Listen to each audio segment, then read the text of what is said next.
Hey kids, you trying to get into Segment City? Well, you really shouldn't, because Segment City is a mature podcast, and listener discretion is advised.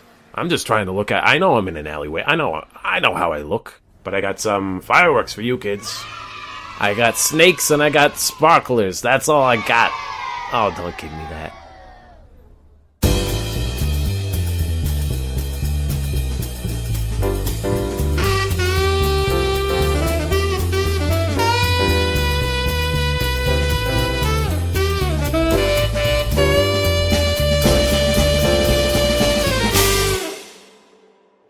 Theo, this weekend I played a very fun Dune game. Dune game? Dune game. I think, I forgot what it was called. It was like Dune Imperium or something like that. Board game. A board game. It was a deck builder game, which for people who don't know how that game kind of goes, you build up a deck of cards and then you will discard things and then you'll just basically shuffle through that deck constantly trying to get stuff. And so I played, it was a weird game because I thought I was going to be like, oh, you play as the Harkonnens. Oh, you play as the Atreides. There is a Dune game like that. You play as a faction and you have different objectives and you're the Atreides and you have to win by taking over the planet, whatever. Yeah, I'm not going to explain the entire game. I played as Gurney Halleck, and then okay. It was a weird game because the guy playing Foyd Rotha, he immediately started going and was best friends with the Fremen. Wait, we kept making jokes about that. I was like, I love the Fremen. The Fremen are good guys. Good guys. We love. They don't mind if I kill a couple of people. It's cool. They're cool. They're cool. And it got into so many memes of Dune memes. And this is the main thrust of my opener today, is just sometimes it is a well-timed Dune scream in that game was comedy gold. Of just doing the... Because somebody all right, it's your turn. And you look up and you go... immediately. Oh my god! And then one of the cards was a ducal signet, which is just like a ring. Yeah. And every time I saw it, it just reminded me of the quote from Dune Part 2, where Timothée Chalamet's Paul Atreides pulls out the ring and he goes, "This is my father's ducal signet." And I kept on saying that every single time it got put down. I was like, so anyway, this is my father's ducal signet, and and so I'm gonna do this move and this move. This is why you and I could never be the protagonists of a story, because we'd be goofing and gaffing. Imagine we were in Paul and we were with all the Fremen, we were in their cave, and I was like, "Yeah, this is my father's dookie signal." Oh yeah! And then I made so many jokes that I'm not gonna repeat. Did not land. A lot of jokes did not land. No. Our comedy style is sort of a volume over quality. I got a lot of... I got a huge arsenal. A lot of silence, a lot of... a lot of me doing Stilgar impressions, me loving doing it, everyone else not loving it. Where I'm just like, Muad'Dib makes his own water. He makes his own water in the desert. He, like Bear, the famous Bear Grylls, he makes his own water. He drinks his own piss. Did you get up to use the bathroom and say, "Spice I must make my own water"? I told he makes his own water joke in a car with coming back from a trip. Silence, complete silence, and groans of like, why? Why'd you? Why is this the joke you're making? You think it's comedy gold? You think it's gonna land? But you know what's always comedy gold? Our podcast, Segment City, that you're all listening to right now. My name is Will Kane, and I am Shai Halud in human form. I'm just that big. Whoa. I'm a big old boy. He's a big old wormy boy. And I'm Theo Sapakos, and I'm son of some sort of Maldiv, something, Paul Atreides, come to marry my daughter. Baron, have you investigated the South Arrakis? That's me. That's what I say. Oh, there's nobody down there. It's a bad vibe. No one likes it down there. The TV reception doesn't go down there. Nobody wants to hang out. There's not a single Buffalo Wild Wings down there. Buffalo Wild. This is my last little comment before we get to Will Super Dot. But Buffalo Wild Wings. I passed one recently, and we also passed a Hooters, and I was like, same thing. Both, and I was like, you would think that Buffalo Wild Wings would be a big step up from Hooters. Not that big of a step up in my mind. I don't know why. It's just a weird thing. But anyway, Buffalo Wild Wings is really, really prepped for the Zoomer generation of iPad kids, because it's just iPad Kid, the restaurant, or there's screens. There's screens everywhere. There's flashing lights. There's something to look. You could watch any sports game that's ever been in existence. I can watch Paw Patrol and the 49ers at the same time. Wow. That's incredible. Something for everybody. Yeah. Something for everybody, just like our podcast. That's where right. I'm now about to talk about something very specific. This is a Will Stupid Talk about Thought. it. Tell me about it.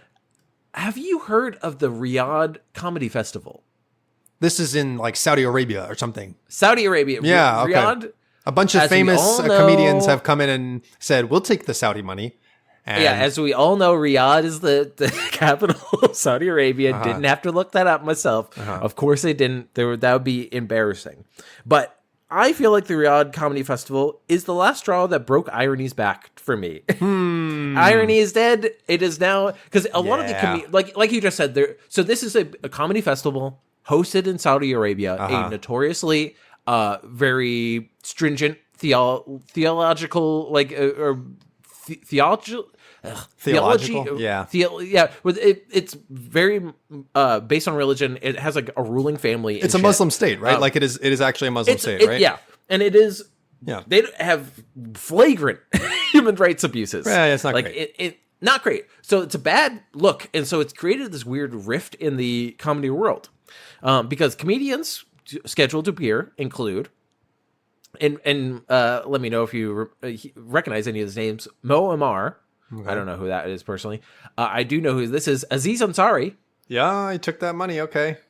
Wayne Brady, Hannibal Buress, Bill Burr, Jimmy Carr, Dave Chappelle, Louis C.K., Whitney Cummings, Pete Davidson, which I'll get back to Pete Davidson in a second. Yeah, okay. Chris DiStefano, Amid Djali, who I reckon, like he was a guy who was in the Mummy movie. I like saw his picture. I'm like, oh, that's a guy from the Zarna Garg, Ben Hart, Kevin Hart. Kevin Hart, I'm very not surprised. Yeah, he's about that money. Gabriel Iglesias, Jim Jeffries, Jim Yone, Maz Cabroni, Jessica Curson, Joe Coy, Bobby Lee, Sebastian Maniscalco, Sam Morrill, Mark Normand, Russell Peters, Jeff Ross, Sugar Sammy, and Andrew Santino, Andrew Schultz, Tom Segura, Ali Sadiq, Ari Spears, Chris Tucker, Jack Whitehall. I recognize at least 2/3 of these people. Yeah, for sure. But honestly, like a lot of those names do not surprise me. That's a comment I was gonna make. I'm gonna backswings of careers. Backswings of careers. Surprised a bit about Bill Burr. I feel like he's been pretty outspoken about like screw a lot of the nonsensical things that are happening in the world. He's been kind of a voice of reason. I mean, he's getting it's a bunch of people who are getting that money. It must be an eye-watering amount of money. Like it must be truly like a Godfather offer. We actually know how much because some comedians have been. I've just said, my personal opinion, this is how much I'm going to pay. Somebody recently put out what like literally showed what was on the contract or like described what was on the contract. The prices that are being paid range from, I've heard, like $150K at the lowest to $1.5 million for like an hour set or something. Like that's a night. Crazy for a night. For a night. So it's like there's a part of me that is partially like, well, they are getting that money. Like partially I'm like, but it's also one of those times where it's like, I don't know why there's a Will Super Dot and why I'm like irony is dead is one. These are all people who have complained about America's free speech and being like, you can't talk about anything anymore. And literally in the contract that they had to sign, it was like, so you will not say anything bad about the ruling family. Are you Saudi kidding me? Arabia. Of course. Of course. And it's like literally you're going to a place that does not have free speech. Like you could get locked up for this. So you don't care. Yeah. So you don't care about free speech because you're going to a place that literally each one of these must have had a long conversation with their lawyers, and their lawyers were like, listen, I cannot protect you there. You have to stick to the contract. But like, I was gonna kind of bring this as like the conclusion of it, but it's people get in the bag, but it's like at what cost? It's you're destroying your image in my mind. Where I'm like, I literally don't think I could stomach watching Bill Burr stuff, being like, because this is all very flagrantly to rehabilitate Saudi Arabia's image. Yeah, like, for sure. They're trying to. This is a legitimacy like, we're cool. play. Yeah. We have comedians. This over. is the same. Like, this is the same shit. They host a Formula One race, and like a lot of Middle Eastern countries host Formula One races now because it's an easy way to be like, look at us, we're still stable, we're fine. And it's like WWE has been in Saudi Arabia, and everyone was like, ew, like that's kind of a lot of oil money. Comedian Tim Dillon got fired from it. He was going to go to it, and then he made a joke. It was such a weird joke because I watched it, and it's him he's talking about Saudi Arabian slaves, but he's pro-slavery. Like what?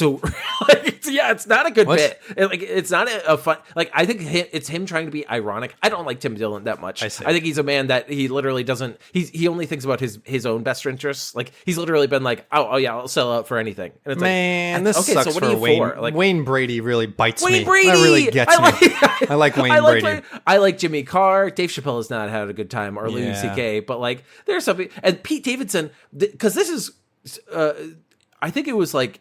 Majority of the 9/11 hijackers were from Saudi Arabia. Like it was set up in Saudi Arabia. Pete Davidson's dad was a firefighter who died in 9/11. Like, so I'm like, Pete, if anyone, you gotta please say no. See the right? light, man. You gotta say no. Like that's crazy. It's how much can you be given money? Everybody to has a price. Disrespect your father's memory. Everybody has a price. That's what it's. To me, it's such a low price. The highest was 1.5 million. That's a lot. I'm not going to say that's a lot, but it's like even that's at the probably, lowest, it's a lot of money. But it's like it's probably what they're paying for Kevin Hart. Like that's probably what Kevin Hart is making, right? And so people, but they're making that bag in a normal U.S. tour. Like and this is an outrage that it's like it's not like you're going to Belgium. You're going to fucking Saudi Arabia, dude. Like, I mean, yeah. Come on. Anyway, I'm not going to go much longer on this because it's a bummer. I mean, I just know like there are some people like like Stavi got offered and he's like fuck no, like screw you. Yeah, like it's like really good for him. Shane Gillis also was like, you mean the guys who did 9/11? Like, no, like, and I'm like, no. good for you, dude. Because it's like these are all people who are famous and are not hurting on money. They will get the money. They will get the money.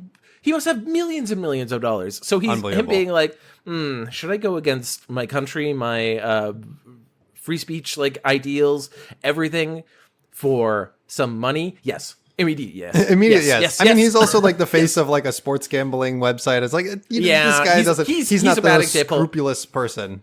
But there's a lot of people that I'm like, your career isn't doing terribly, but you're really getting this bag, and I don't know why. Yeah. Anyway, so hopefully your next segment's not going to ruin my thoughts about humanity. It's not. But it's gonna be a little goofy gaff time, because this time we're starting off with something different. We're going over to r/stories. Got a couple of stories for you here. Ooh, this is a little different way. You were expecting slop trough, weren't you? I know you little piggy. I know a little piglet over here. It's like, where's my slop? Where's my slop? All right, this is titled. My wife was left alone for 3 weeks, and I wish she'd just cheated instead. Am I underreacting? What? Oh, this is confusing. This is confusing because I was like, "Oh, he did something bad, leaving your wife for 3 weeks." Was left alone. Cheating would have been worse. Ooh, I wish she just cheated instead. And I underreacting. Here we go. My wife instead she forged the one ring. God damn it! God damn she created a cursed ring. Oh, jeez. My wife was left alone for 3 weeks, and I wish she just cheated instead. 3 weeks ago, I left for a work trip to Germany. My wife didn't want to come. Quote, I'll hang back, water the plants, binge some Netflix, she said. She's 39. I thought, okay, she's a grown adult. She'll be just fine. She was not fine. On day 2, she tries to make sourdough from scratch using a YouTube video, and what she thought was yeast, but turned out to be Epsom salt. The result, a rock-hard bread grenade that cracked our marble counter. She named it Crumbzilla and displayed it like a trophy. Okay, that's funny. At least she has a sense of humor about it. How did it crack were you fucking whipping it at the marble? Been dropping it. Slamming that thing. Then she decided to go all raw vegan for some reason and ordered 19 pounds of produce from a sketchy organic site. Half of it arrived moldy. The other half she juiced exclusively for a week. Just juice. No solids. She just okay. So is this Just person? juiced. Is there going to be a twist that this person like is an old man talking about his like old wife that has Alzheimer's? Like that's the only way it makes sense. She got so dizzy she mistook our laundry hamper for a fridge and put all our frozen meals in it. They've since liquefied. What? To survive, That's a long process. Like, I gotta say, that's not a slow process to happen. It doesn't happen instantaneously. So she passed that hamper, was like, still looking pretty good. Still nice. Still a freezer. Still exactly where I left my freezer. Mm-hmm. To survive, she pivoted to eating Pop-Tarts and spoonfuls of peanut butter. Her justification? Balance.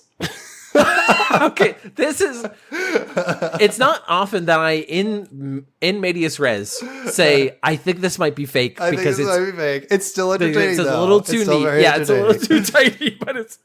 Meanwhile, she just stopped wearing actual clothes, just bathrobes. The same one every day. By week 2, it was 70% robe, 30% soup stains. The dog refused to cuddle with her. Ugh. Last night, I land exhausted and I'm greeted by a living room that smells like fermented ginger and regret. She runs to hug me, robe flapping open, holding a jar of pickles in one hand and a half-knitted scarf in the other. Apparently, she took up knitting to, quote, relax her stomach. This is the point that I go from to recognition of my own life that my like, beautiful, wonderful girlfriend would absolutely do. Hand with pickles, other hand with knitting. That's what she does. Yes. She literally, we went on a trip with some friends and they were like, hey, we got some bread and butter pickles that we didn't like. And she was like, multiple times prompting them, like we went to drop them off and she's like, so where are those pickles? Where are those pickles at? We're gonna have a little girl dinner. Pickles. I would like them right now. This morning I wake up to her whispering, I think I'm a kombucha now, and burping in her sleep.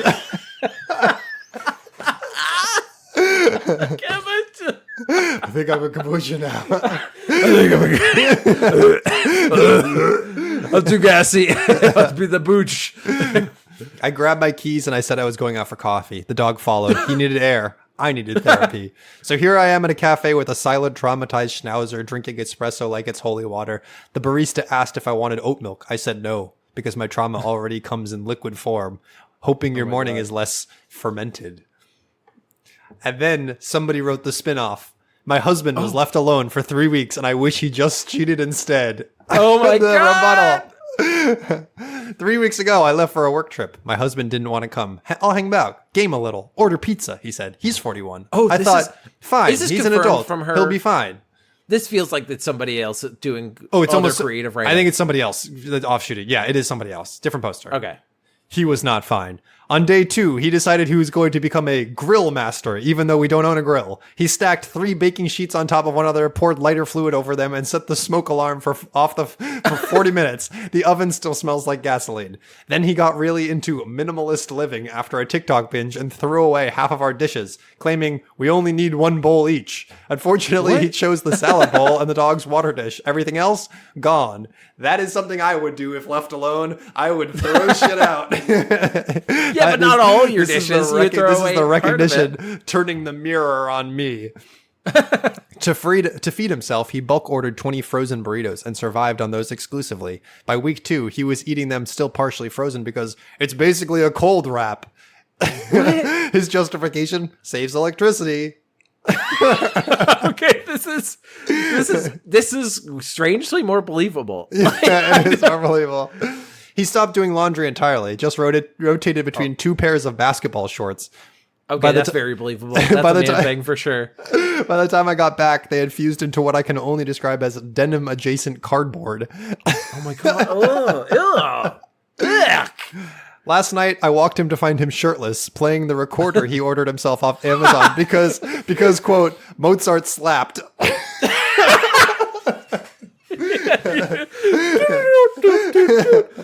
Mozart, he had some good ideas.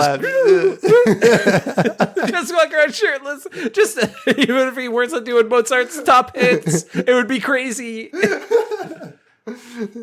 Yeah, I'm learning the Moonlight Sonata. Mozart slapped. that might have been Beethoven, but it still slapped. I would love if the next line was like, he just started listening to Mozart last week. Exactly. He just got on a binge. The living room smelled like burnt plastic and ranch dressing. This morning, I woke up to him mumbling in his sleep, "I am the burrito." So now I'm at the cafe sipping coffee like it's communion wine with a dog that looks like he's seen combat. The barista asked if I wanted almond milk. I just said no. My house is already nut-based chaos. Hoping your morning's less smoky. It's a very good rebuttal. That's a good rebuttal for sure. Well, Will, that was pretty entertaining. I don't know if it was believable, but maybe your next segment will be more believable. Oh, it better be because it's in the news. Oh, I don't find that very believable. Fake news. Bing bong. Fake news. This is. I have a couple of articles from the Associated Press, AP, from their oddities section. Ooh, oddities. I love an oddity.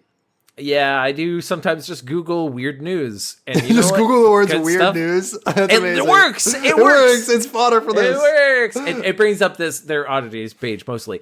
But this first article, I don't know how much we'll get into it, but it's a real life Rocky story because popular Egyptian strongman goes for another jaw-dropping challenge, pulling a ship with his teeth. Oh, a whole ship.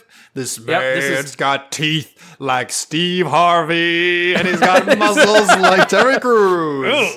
He does kind of look like he's a big boy, with nothing but grit, muscle, and an iron jaw. A hugely popular Egyptian wrestler geared up for an extraordinary challenge Saturday, pulling a 70-ton ship across the water with a rope held only by his teeth. Today, I have come to break the world record. Ashraf Maras said in the interview in Egypt's Red Sea resort of Hurghada after the challenge. I'm sorry for my pronunciations, as always. It was no easy task, but Ashraf Maras, also known by his nickname Kabunga, has dazzled before with his astonishing strength. Earlier this year, he pulled a train.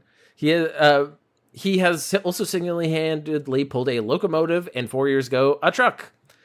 With each achievement, his popularity soared. Children run after him in the streets, where he's known simply as Strongman. Strongman! That's why it's so Rocky. That's really good. Running through the streets. He's like, I gotta pull a ship with my teeth right now. So he's a 44-year-old man, by the way. Strong man. He's got that dad strength. The scene was set Saturday on the shore of Morguda. Moros first pulled a 70-ton ship, and to affirm his challenge, he pulled two ships weighing approximately 1,150 tons together. What? I pulled them both, thanks to God, to prove to my friends and the whole world that God blessed me during this being the strongest man in the world. Oh, yeah? Well, I bet God would bless me more than he'd bless you. I could pull two ships. Thanks to that God. The previous record was a 614-ton ship that was set in 2018. He had a earlier thing that he had the heaviest rail pull. He pulled a train weighing 279 tons with a rope held by his teeth for a distance of nearly 10 meters. What's with the guy in his jaw strength? Jesus Christ, his teeth. He does say that he wears a mouth guard, so he's like, we're good on that. This train pull is brought to you by Colgate. Always be fresh with Colgate. But this article is amazing because it also goes back to his childhood. I gotta know about the upgrade. How did Strongman come to be?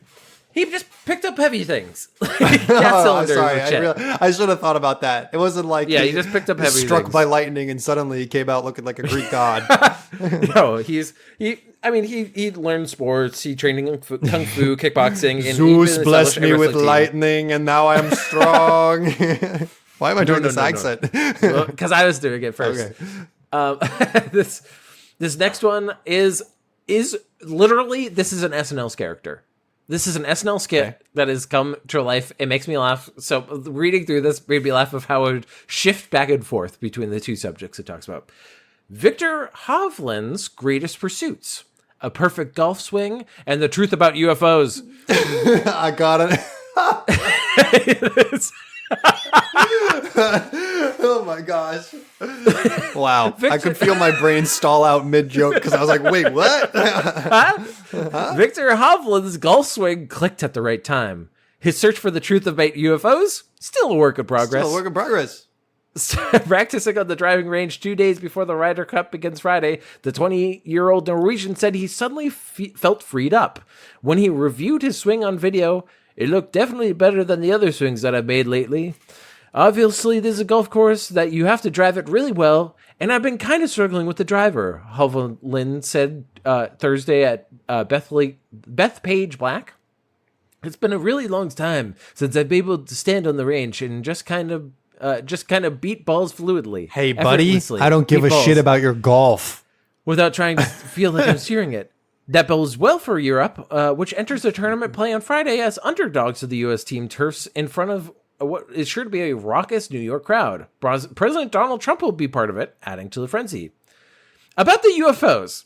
Yeah, thank you. Hey, I was waiting around over here. I was getting bored. I was going to fall asleep. And the subject Hovland says he's gotten deeper into in the last couple of years, piquing the curiosity of teammates and fans alike. The 7-time PGA Tour winner said it's one time he takes his mind off golf. It's the one time he's only when he's thinking about those little gray boys. That's the only time he gets a little break from. He's like, I gotta think about these golf clubs. He's tossing and turning and thinking about his golf swing. Who does that? Should I think about my 401k? No. Aliens. Only golf. And he insists the truth is out there.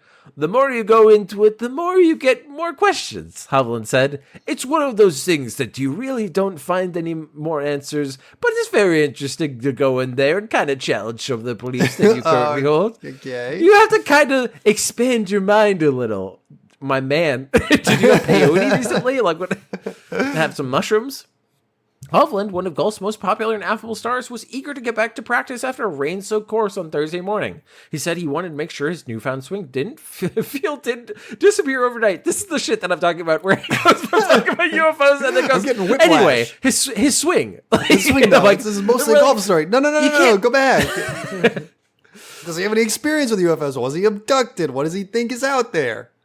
Yeah, I'm gonna just kind of skip some of the things because they do talk about his game a lot, and then they talk to a comment from a teammate Ludwig Amgar made to Reporters on website. Ludwig said that you like to talk about UFOs. What's up with that? A reporter asked. What's up with that? Hovland responded, smiling and prompting laughs. Yeah, that's the question, isn't it? What is up with that? What is up with that? What is up with that? UFO guy responds, what really is up with that? Yeah, what is up with that? This? In my 12-part series about the Greys, I'm going to tell you. Abger, for his part, said that while he indulges Hovland's UFO talk, quote, I'm not quite down that road just yet. If I hang out with him long enough, I might be. Okay. He's a funny guy to have funny conversations with, Abger said. He can go in any direction that you don't really expect. In some ways, pursuing a perfect golf swing and the eternal questions about flying saucers and extraterrestrial life are a lot alike. Both require curiosity and patience. No. One's deal with entirely identified flying objects because you know exactly what it is. It doesn't turn into... You don't hit the golf ball and then halfway through go, wait a minute, what is that? What is that? Are they really out there? And then it lands and you're like, oh, it's just... I forgot again. Yeah, maybe it's in the only way they're similar is the concept of a small orb going through the sky. It's a flying. They're both flying objects. Flying objects. Yes. Yeah. And then this quick last one. I don't even know if we're gonna get that far into it, but quote, very mean squirrel seeking food has sent at least 2 people to the ER in a California city. That's the first time I've ever seen in a California city because it is cheaper. Like, it's less to write out the name of a city to say in a California city. It's also in San Francisco. Like, just say San Francisco, you fucking idiots. Oh, sorry. So residents of San Francisco Bay Area City are on the lookout for an aggressive squirrel that has sent at least 2 people to the emergency room for medical treatment. Joan Black told ABC affiliate KGO TV that she was walking in a Lucas Valley neighborhood of San Rafael when a squirrel seemingly came out of nowhere and attacked her leg, clawing and biting.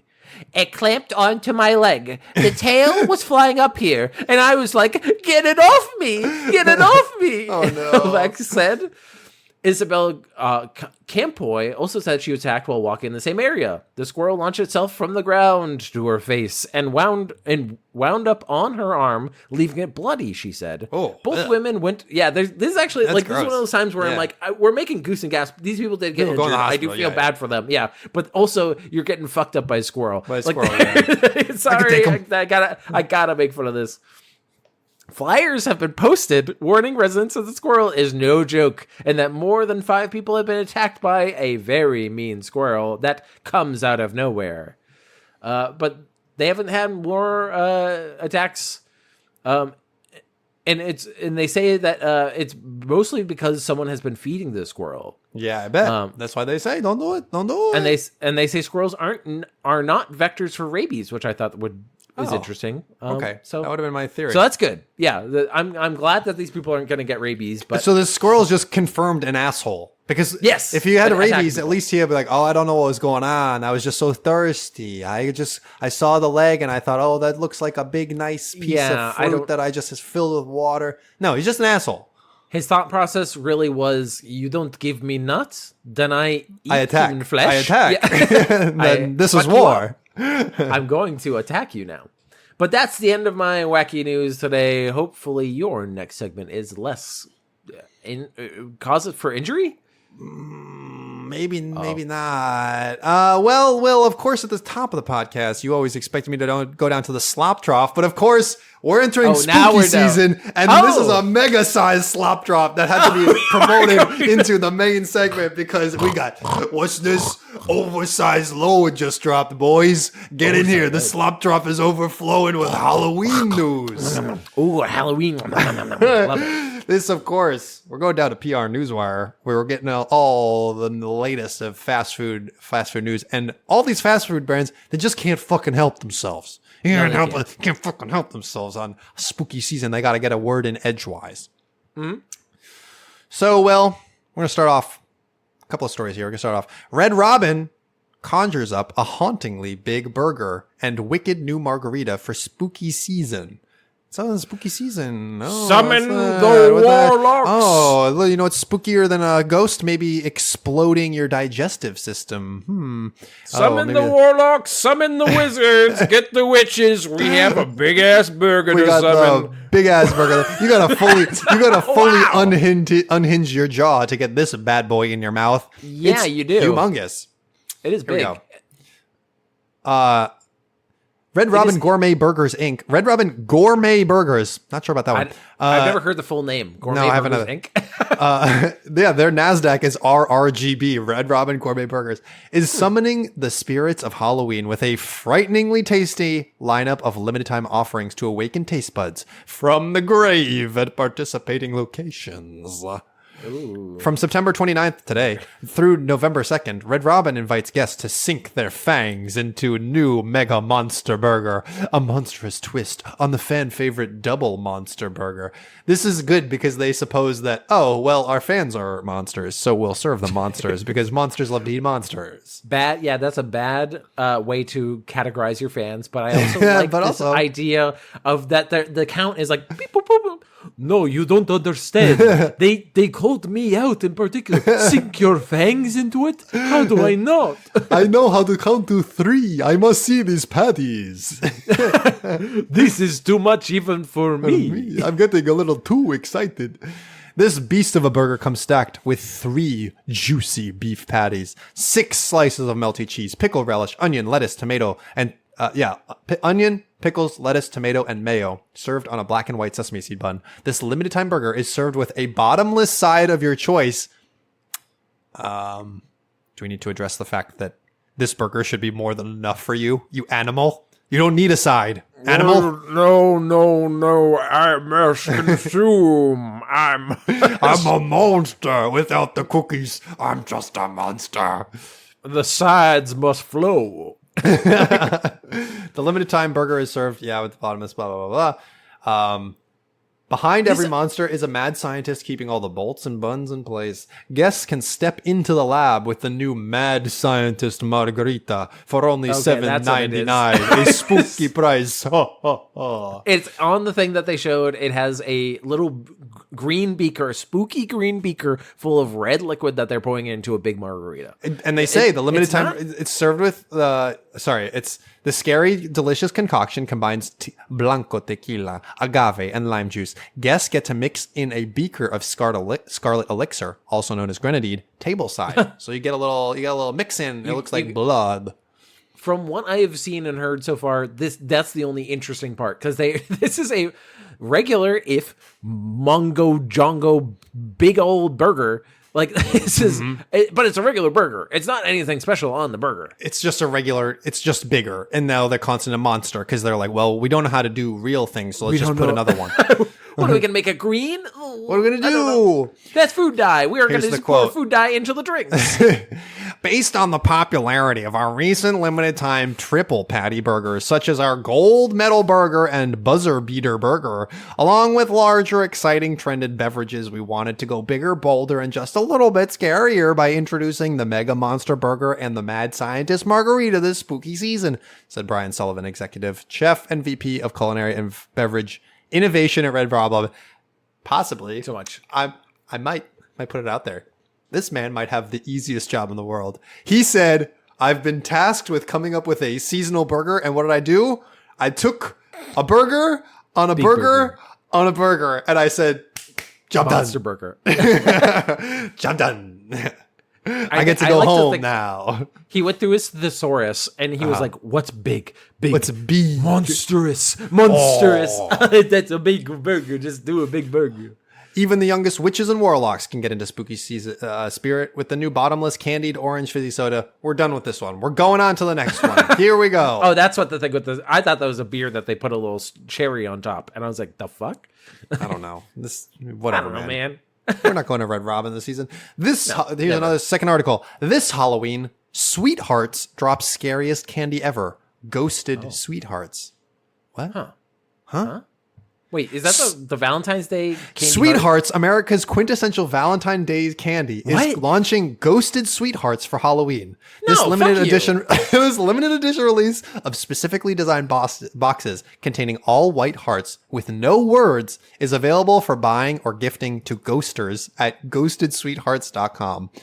The eponymous brand, which brought consumers situationship boxes, misprinted hearts emblematic of blurry relationships, is again making a statement, loud and blank, about ghosting. 84% of Gen Z and millennials have been ghosted, according to the Thriving Center of Psychology. The Thriving Center of Psychology says 84% of you have been ghosted. Sad lives. So sorry. We're going to make a candy about it. I was like, is that their internal psychology wing? And then I was like, no, that's probably an external thing. But I did think that having the Candy Heart Company have a wing that is just psychologists for like people. Just like, how do we get this more into people's hands? It's like, well, people are sad because everyone keeps texting them back. We can all agree that Sweethearts are a bad candy, right? Like, we all make an exception. We all look the other way on Valentine's Day. But what they've done is make a white heart with no text on it and said that this is Halloween. That's now. It. They didn't even do. That's all they did. They were just gonna say like boo. No, they don't say anything. It's ghosted. It's ghosted. You got ghosted. It's lazy, Will. It's lazy. They're selling lasers. Here's the quote. Sweethearts aren't just for Valentine's Day anymore, said Evan Brock, vice president of marketing, Spangler Candy Company, the maker of Sweethearts. With Ghosted Sweethearts, we're putting a stake in the heart of Halloween season and poking fun at ghosting, a spooky phenomenon of modern dating. Yeah, dude. Really, really funny. Really funny, you guys. You guys are so funny. You guys are funny. They aren't even doing, like, at least for, like, the Fudgy the Whale, like, the ice cream cakes, they'll turn it 90 degrees, they'll draw it as Santa, and they'll be like, this is a different thing. And I'm like, hey, I'm there for it. This is literally blank. This is nothing. It's a heart. They didn't change the shape. It's a heart still. If it was a little white ghost, I would have been like, you know what? Okay. That's a better idea. Is put a little white ghost that has little spooky, like, that says boo. Or like scared you or something like that. Like But they little couldn't even spooky do that. message. They're like, they couldn't do that. Hey, do we No. have runoff? Do we have runoff from the Valentine's Day season? Do we have misprints that we can intentionally sell? They sold those. They already got rid of all those. They got rid of those. They did the situation chips. Yeah. Ugh. All right, on to the next. We're not sticking around for long. This is the monster burger of PR Newswire days. Okay.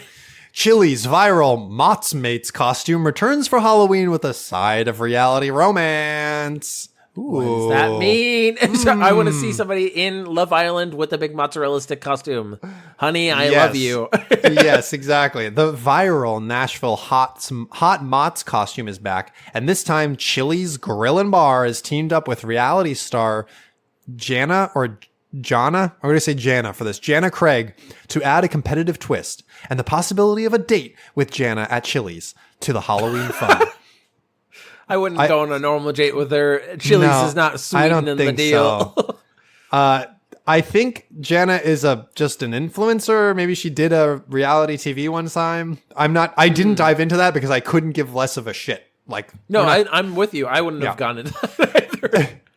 After last year's debut sold out in 20 minutes, the two-person Mott's Mates costume returns on October 1st, giving fans another chance at to take their love of Chili's most aesthetically pleasing appetizer to the next level. Here is the costume, William. You tell me, is it good? Is it fun?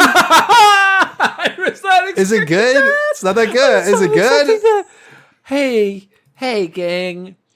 Whatever you were expecting, it's not what you were expecting. I personally was thinking of a hot dog costume that maybe has a little pole in the middle. No, gang. This is a two-person costume. Didn't realize that you were attached by the stringy cheese. The gooey. It is the gooey too. stringy cheese. It's not. They don't even look like mozzarella sticks. By the way, they look like they don't. They look like pizzas. They look like Doritos that are connected by a gooey. Orange. Yeah. But it's like, hey, do you want to literally be attached at the hip to whoever you go to a Halloween party with? Do you want to be a clothesline hazard at your Halloween party? Because that's what's going to happen here. You can fuck people up real good. You can fuck people up really good. That started as a simple cheese. What started as a simple cheese pull turned into a social media sensation. Chili's fried Mott's, a staple of the triple dipper, has been captivating TikTok for more than a year now, driving massive cultural buzz. So much that Chili's sold more than one triple dipper every second, 41 million in total, in its recently ended fiscal year, proving that the beloved classic is more relevant than ever. That's actually nuts. Sometimes you hear metrics like that of like every 7 seconds a person is born. This is every second. This is every second. Every single second. Somebody goes, here we go. I gotta have those Mott's. Gotta get those in my pie hole. Mott's selling themselves. Think about Mott's. Everybody at home. Think about, we are about 42 minutes into this recording. Yes. Every minute is 60 seconds. That is 60 mozzarellas. In the time that you have been listening to this podcast, it's been 60 times 42, which is 240 something mozzarella I know sticks. an hour is 3,600 seconds. It's like 2,000. 3,600 in an hour. So that's how much it's going to be in just this hour of this podcast. 3,600 of these bad boys is going to get sold. So many. It's so many. It's so many. So Here's the quote. Sticks. They just can't get enough. This is incredible. When we saw epic cheese pulls take over TikTok last spring, we jumped on that moment. And the momentum hasn't slowed, said Jesse Johnson, Chili's vice president of marketing. We leaned in with launches like Nashville Hot Mott's and the Triple Dipper Dream Collection. I don't know what that means. I don't know what a Triple Dipper Dream Collection is. I'm too scared to ask. That is something that, listen, that is something that a pedophile puts as a Facebook marketplace thing as bait. Like, what is that? Triple Dipper Dream Collection, baby. Of course you want the Triple Dipper Dream Collection. Triple Dipper. That really sounds pulls off the tongue. Like a car salesman from like the 80s. Like, well, you're going to want the Triple Dipper Dream Collection for the kids in the back. Of course, you want True Code on that. You got to get the True Code. You got to make sure it's weather resistant. That's right. The Mott's Mates costume was a fan favorite last year, and we're excited to give more fans the chance to not only pull the cheese, but be the cheese this Halloween. Okay, so one, this is a rerun of an earlier costume, so they don't get any. This is not a new thing. Two, the fact that they're like, so we're working off a trend from spring, a TikTok trend from spring. Right. You might as well said this trend is from 1912 because that is old at that point. When you were getting to fall, this entire summer calculating this as the response. This is it. This is it. Chili's is partnering with Jana Craig to find her ultimate Mott's mate. Through September 30th, fans can enter to win a date with Jana Craig by posting an Instagram or TikTok video using hashtag Chili's Mott's mates, explaining why they'd be perfect. They'd be the perfect pair for Jana. The best entry wins the chance to join her on a real Chili's date. Mott's mates costume optional. Cheese pulls required. Full contest rules can be found here. I'm really very tempted to go look on Twitter at this hashtag. Oh, please do. Well, because okay, like you gotta vamp while I go look because I haven't looked yet. Here's the thing, Theo. I don't feel like I say this enough on this podcast, but it's especially true this time. I'm so embarrassed for these people.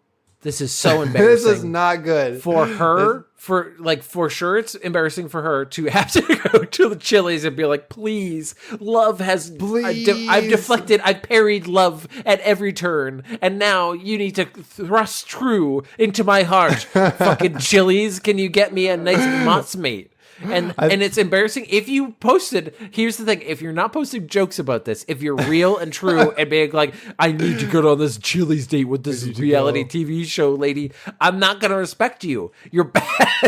You're bad. It's not good. You're bad. You should. You know what? You deserve each other. Maybe that's the conclusion. Maybe this is a good thing. God. I've actually come full circle. Where these two embarrassing people need to be thrust together in a mozzarella suit. People really like their mozzarella cheese. What I'm learning from this hashtag. There's nothing 100%. immediately comical about it, but people really are loving these cheeses. People, Godspeed that Jana Craig finds her romantic partner through a Chili's mozzarella stick contest, and that's the romantic spark that gets her off of the hellscape that we know is dating apps, as exemplified through the ghosting thing from the last one. Listen, I do know that women love cheese because my beautiful, wonderful girlfriend that I've already referenced on this podcast, I will do so much for her on a daily basis. I'll sweep, I'll do all the chores and stuff. Mm-hmm. The only times that she'll look me in the eyes and say, "I love you" with the heat of 1,000 suns is when I hand her grilled cheese that I have made for her. And she will say, "Oh my God, you made this for me." And I'm like, we've been living together for years at this point. That big of a deal. Yeah, I was making one for myself. I said, "Do you want one?" And you said, "Maybe." And then I handed it to you, and then you were very on board. It's a very sweet. It's a tale as old as time. It's really sweet. It's very heartening. As old as time. Here's the last one from Tootsie. Mr. Owl's fresh new look. What? Huh?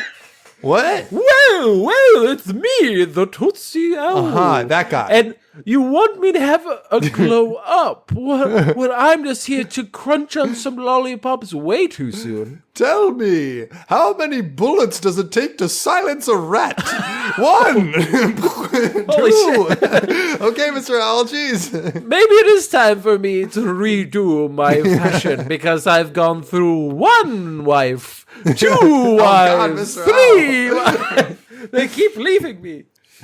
Tootsie Roll is launching its the refresh of its How Many Licks TV spot, featuring the beloved Mr. Owl and Tootsie Pops. First introduced more than 5 decades ago, the commercial has become one of the most recognizable and enduring ads in American pop culture. Now with updated animation and voiceover, Mr. Owl is ready to connect with a new generation and revisit the timeless Tootsie Pop mystery just in time for Halloween.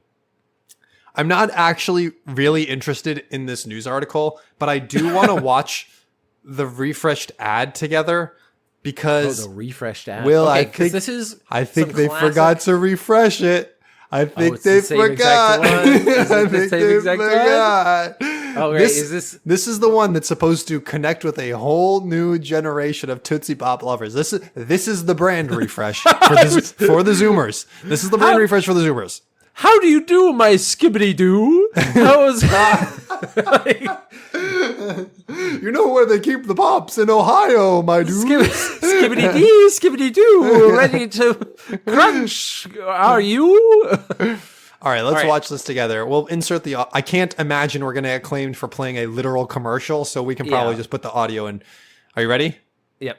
Mr. Turtle, how many licks does it take to get to the Tootsie Roll center of a Tootsie Pop? It's literally the same I never audio. made it without biting. Ask Mr. Owl. Mr. Owl, how many licks does it take There to we get go. to the Tootsie Roll center of a Tootsie Pop? Let's find out. 1, 2, 3. 3. Will, this is. How many licks does it take to get to the Tootsie Roll center of a Tootsie Pop? just- The world they may just- never know. did Updated it. the animation, and it's literally the same. So- This is the riddle that I have. Uh-huh. Are the Zoomers gonna love it? Is this one built for Zoomers? Is this they forgot? Hey, they forgot that they should have asked Sonic, because I think Sonic would have connected with. Hey, Sonic. Hey, guys, I don't know. whoa. Hey guys, you know what I like to crunch on? A nice chili cheese dog. Oh yeah. So your suggestion was go from the turtle who goes, oh, I can't munch into it, I don't have teeth. Maybe you should see Sonic the Hedgehog if he's not too busy. And he goes, hey guys, have you seen Robotnik? You want me to lick a lollipop? I could do this. How many licks does it take? 1, 2, 3, 4, 5, 6, 7, 10 billion. I don't know. I can't count that well. Maybe you should ask my good friend Kai Sanat how many times it takes to lick to get there. The streamer? Oh, hello. You know who would really get on top of this? My good friend Jeff Bezos. Jeff Bezos, get over here. He's going to be helped by Pokimane. I've tried counting, but honestly, I think my good friend Mr. Beast is going to help us. Hey guys, I've trapped a man in a supermarket with 1 million Tootsie Pops. What? Okay. Huh? Whoa. Help! He really is becoming modern wow. Jigsaw, isn't he? I heard him described recently as an amateur torturer, and I'm like, yeah, that is pretty good. Yeah, it's an amateur torturer. I saw a video of him just walking around with some streamer, like showing off his fucking. He has so much land. He has he said he has the world's biggest soundstage, and people were like, "For what? YouTube videos? Like the fuck? Yeah, Like, insane, insane." He's on a different level. He's on a different level, and he probably could have made a Tootsie Roll cat ad that connected with the youths. And it probably would have been, honestly, would have been a classic that we would be talking about 50 years from now. Would have been like, remember that good time? Remember that time they that already had Mr. this. Beast did it? Yeah. the They same forgot to do it. They forgot. They forgot. They just updated literally the animation. It's kind of worse animation in my mind. Oh, Yeah, just keep it classy, man. Yeah. Stupid. Well, that was our mega dump of slop trough Halloween. Our mega dumper of sloppy. Slop in a trough. Slop it in the trough. That's always happened to me after Halloween. Yeah. Well, I miss the days of just eating candy till you're absolutely sick. Just into the trough. Yeah. Your parents warning you, if you keep eating, you're going to feel bad. And then you do, and you're like, it was all worth it. I knew this was going to happen. And now 3 pieces, I get to the same level. That's it. That's it. It's It's like over. 20 pieces You want me to eat a third Snickers mini? You absolute insane person. I could not. No, I'm good. But you know what? We got a end segment that's a new segment, Theo. Oh. We're going to end off the podcast with a little this is a little subreddit searchlight is what I think I'm going to call this. It's a spotlight from the Boston Globe. Spotlight. So, Theo, I'm going to give you 2 options. Would you like to be in the deep end, or would you like to kind of tiptoe your way in? Let's tiptoe. I like to acclimate. We'll tiptoe. Because one of the subreddits that we're going to just take a little journey, I found there's some subreddits that are just so niche and funny to me. And the content of them is usually very funny. This subreddit I'm going to go into is r/Subway. Subway? The Eat sandwich fresh? makers eat fresh. Okay. But people do not like to. You get a lot of complaints from customers and employees, which is very funny. This, like for example, they'll ask workers of the subreddit, show off your line setups, and people are just showing off the sandwich artists themselves are showing off the line setups. And you know what? Pretty neat, pretty orderly. Another guy has documenting why I was fired a thread. Okay, I want to hear this though.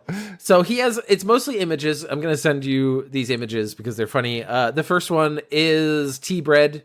He took some bread. He poured some tea into it. Tea bread? They said they don't like that. They didn't like that. The management didn't like that one.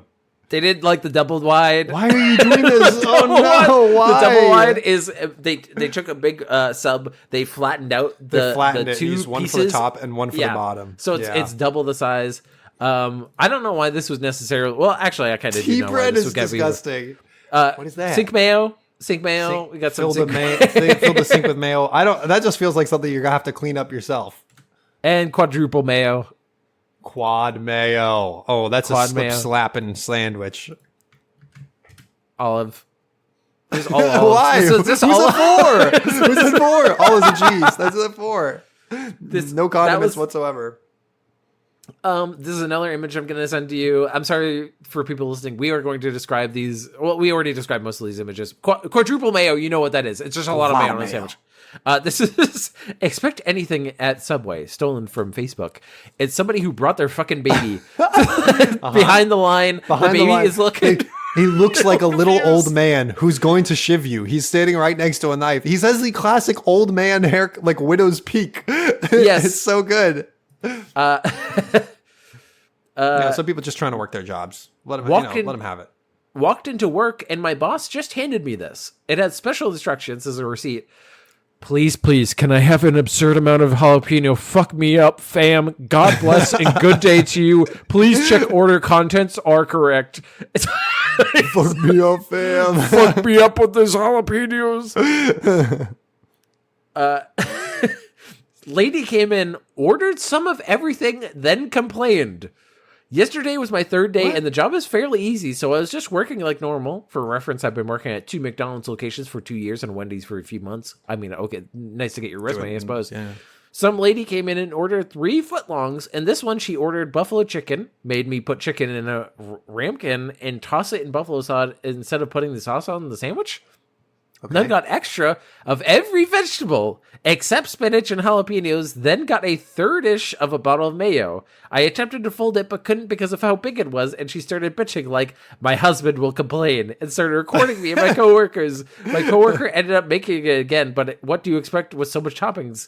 And they have a picture of the sandwich, and it looks like a disaster zone. This is full-on disaster. My husband's gonna complain. Dude, you asked for this. Oh my, the sandwich is like mostly on the wrapper. It's so wet. It's so wet. It's so overpacked. This is the risk you run if you overpack it. Jesus Christ. This apparently happens a lot because there's another person who came in or posted on the subreddit that said somebody ordered literally twice of every vegetable. They said, more. This shit is way too expensive now. First time going to Subway in like 10 years, and the other day, got a footlong Italian sub with lettuce, salami, ham, cheddar, and chipotle Southwest. $16.59 or something. No drink. They gotta chill. I will never be back to Subway. I felt like I got scammed. Could have gone to Chipotle and gotten way more and better food at the same price, if not cheaper. I'm in New York, by the way. I'm in New York City. New York City. Maybe if you're in New York City, you should go to support a local business. But I don't disagree with them on the Chipotle front. If you're gonna spend that much, go buy a Chipotle. Yeah, I guess it's a balanced meal. It's more of a balanced meal. Onion Man is the name of this post. There's another special instructions on the receipt. Tons of onions. Both more onions, big old handfuls of onions, heaping onions, more onion, big pile of onion. Thank you. Thank you. I'm the onion guy. This is a complaint from an employee. Does anyone else hate when customers address you by your name? In my experience... with everyone I've worked with, including myself. Everyone finds that annoying, and no one likes that. So I'm just curious if that's just the people around me, or does everyone feel that way? Edit, this was supposed to be a harmless question based on personal feelings. Sorry, I fucking asked. Sort of fucking ass. Yeah, because people get really mad. I'm just like, it drives me insane. And I got the point of me not wearing a name tag. I'm sorry, I fucking ass. That's so funny. Yes, because it's experience. It's always the creepier older men who are like, that's a beautiful name. And find me on my private social media. That's creepy. That's creepy. That's so creepy. Whoever ordered 48 cookies at 3 a.m. on DoorDash for picking up in 9 minutes, die hard. Die. Fucking die. Oh, this is another picture. Salad from Subway, and it's the worst disaster zone.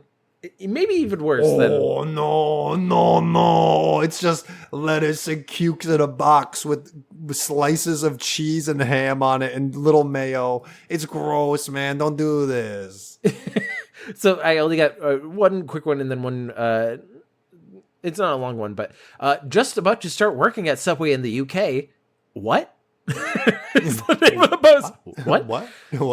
Not gonna lie, reading that introduction booklet felt ominous as hell. What do you mean you reserve the right to come to my house if I'm ill? And what if I want to leave within a year? I have to pay back a bunch of money for Subway Artist University? Please tell me Subway wrong. Artist Working University? here? What? Yeah, apparently this is the like fascinating aspect. There's the complaints about Subway, and then there's the employee complaints. The employee complaints are so much more interesting to me because it's always Crazy. like, the fuck? They're like, should I run now?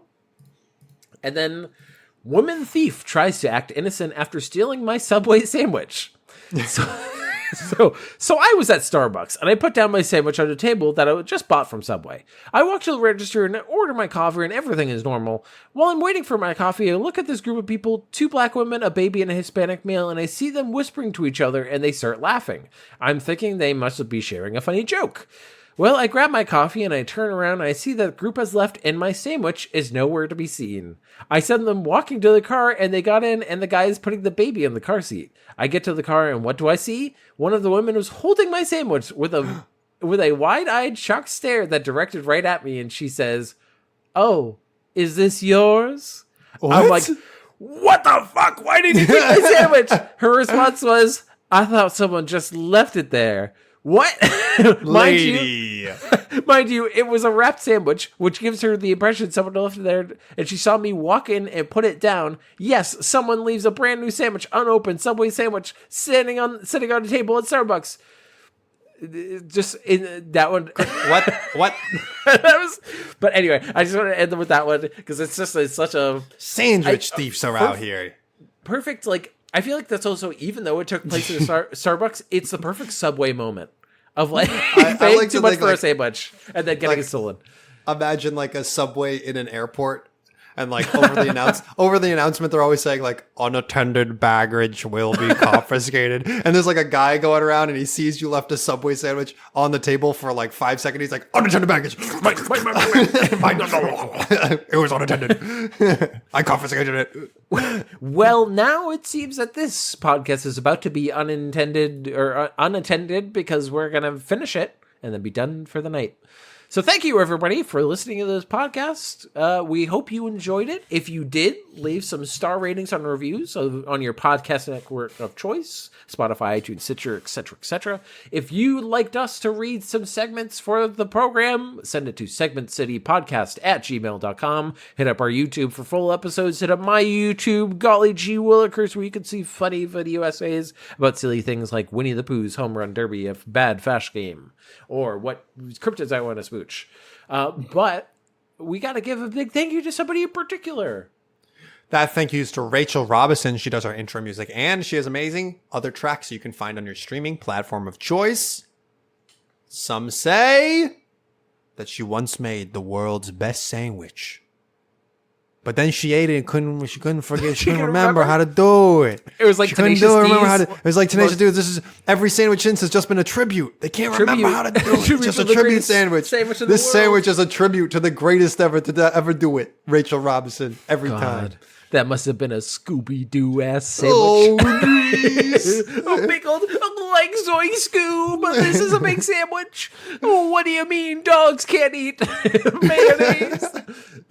Anyway, so we're going to end with list of unusual deaths. A nice spooky ending to this. This one is such a fucking stupid. It's one of those, I don't think this person necessarily deserved it, but it's one of those, what did fuck around and find out, but also bad luck. And I'll get right into it. R. Stanton Walker died on October 25th, 1902. The 20-year-old was watching an amateur baseball game in Morristown, Ohio, when a foul ball struck him in the hand, driving a knife he was passing towards one of his friends into his chest. His friends... Yeah, that's wild by itself. Of being like, anyway, look at the grip on this one. Like, look at how sharp it is. It could pierce right into my sternum right now. Like, cool. But it's like happenstance of like the ball hit his arm and then that drove. Like, that's fucking nuts. That's chances crazy. Of that. His friends asked if he was hurt, and he said, "Not much."